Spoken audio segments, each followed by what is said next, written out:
mentioned just now that Pakistan is the most influenced country in the world by China. Like, why do you say that? Is it just like that hypercompatibility on the import-export side, or are there other things that Well, there's contribute? a website called the China Index, which Hmm. shows countries most influenced by China. Pakistan has gotten the number one spot for 2 years, and I think it would be more than that if they started longer, a bit longer than they did. Um, so China's influence is not just economic. There's also been cultural maneuvers. There's also been media exchanges. Let's just start on the media exchanges because I think those are the most interesting ones. Um, in 2015, China and Pakistan jointly started a media memorandum of understanding that would see Xinhua diffuse Chinese news into Pakistan, translated into Urdu. Urdu was the main obstacle. Urdu is the language of one of the main languages of Pakistan.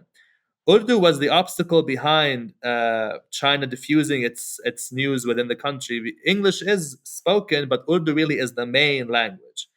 Recently, China made moves to translate its content into Urdu, and more branches of Chinese news channels are popping up in Pakistan to diffuse the affairs of the day the way China sees the affairs of the day, particularly combating negative perceptions of the BRI and of CPEC. Um, Interestingly enough, one of the things that helps Pakistan in this regard is that Chinese news is cheaper than Western news. A license from Reuters, for example, is more expensive than a license from Xinhua. Um, in addition, in terms of social media, there's a Chinese diplomat who served in Pakistan from 2015 to 2019. His name is Lijian Zhao. He had a Twitter page. On his Twitter page, he would promote the achievements of Chinese investment and partnership with Pakistan. And he even hosted an event called hashtag Ask Lijian Zhao, where he would respond to people's queries, whether they were, genuine, spontaneous queries or just pre-scripted queries. But he would respond to them in a very rosy fashion, and so he became quite popular among Pakistan's youth who would use social media, and he became eventually a household name. Um, so you have more media cooperation, especially in news. You have social media campaigns. You have training in journalism. So China trains journalists from around the Belt and Road participant world. These include also journalists from Africa, but also certainly journalists from Pakistan. They're taken to China. They are trained to cover the news in a way um, that does not put China in a negative light. And they return to Pakistan and they continue their career there as a pro-China journalist, essentially. These also come as a form of scholarships for people. Pakistan has received a lot of scholarships for its students to go study in China. Um, the fourth way, which is very interesting, which you may have never heard of, is actually through the movies. China has had several movies out where it depicts like a Chinese hero saving the day. In Pakistan, there was a movie that came out recently called, this is in Urdu, so it's not really my forte. Yes, the movie is called Chalai Thai Sath, which means they went together. It came out in 2017. It depicts a Pakistani doctor and a Chinese backpacker who kind of fall in love on this like group tour trip, and they have to face opposition from their families because they want to get married, but eventually they do get married. So that's kind of symbolic and encouraging of closer ties between the two countries.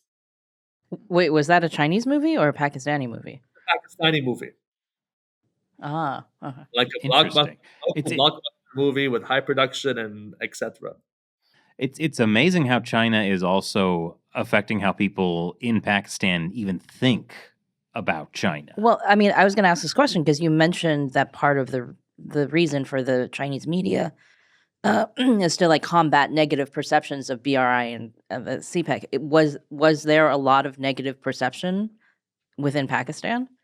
In Balochistan, it was quite acute. However, the negative perception of Pakistanis towards China is still better than their perception of the U.S. About a poll taken in the last decade had showed like over 80% of Pakistanis had a negative view of the U.S. And so there's more positive views of China, particularly because of this news diffusing, achievements of CPEC, however hyperbole they are. I haven't really seen a recent poll that gauged public opinion about China and Pakistan. However, many researchers I have read show that the overwhelming majority think that China is indispensable for Pakistan's growth and is a very important partner.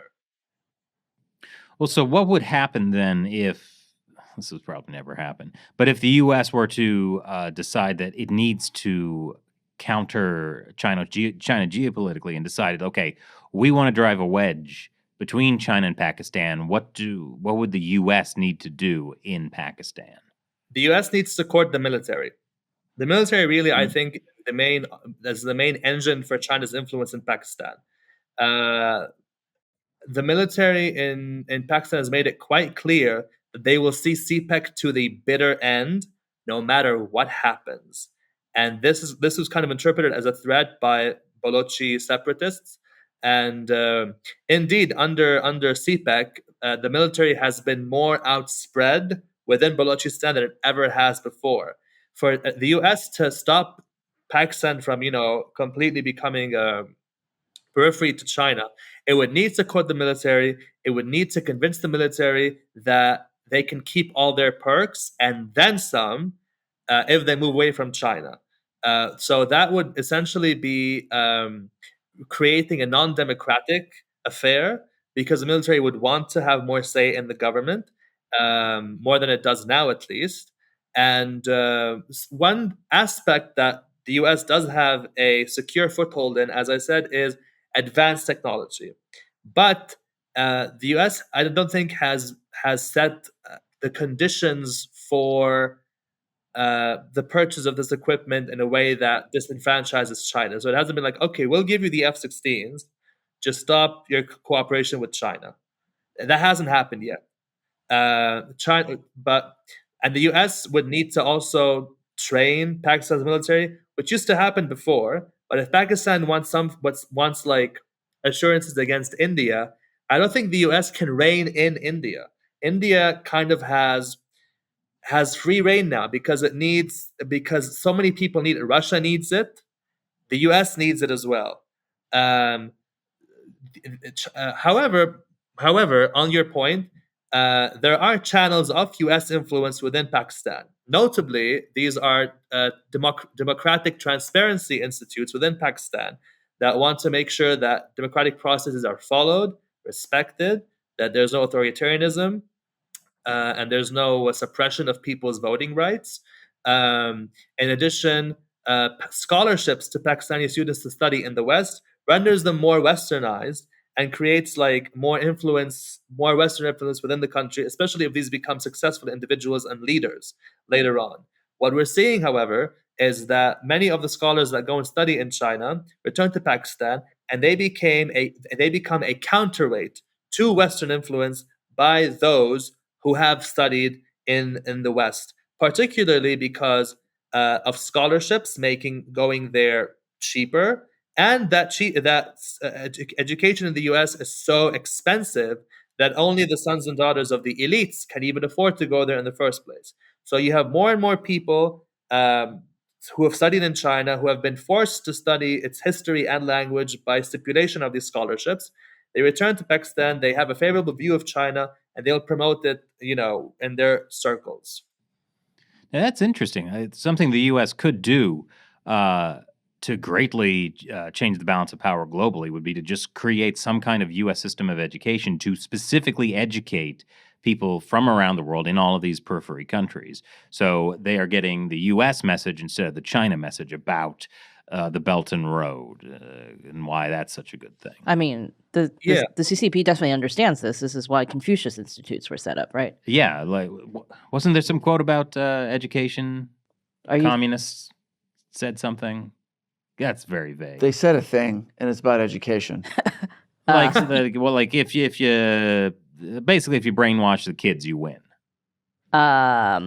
it feels like this may be something that Lenin said, but also it feels like something from, like, didn't the Catholics? What is that Catholic group? Jesuits. The Jesuits said. Anyways, the yeah. point is, if you educate the next generation a certain way, you have a lot of power. And China seems to be educating all of these periphery states to be in line with China's interests. Yeah, for sure. It's not doing it for, well, in Arabic we say, "La sawad ayunun," which means it's not doing it for the black of their eyes. It's not doing it because they're cute and they're in need. It's doing it for its own interests.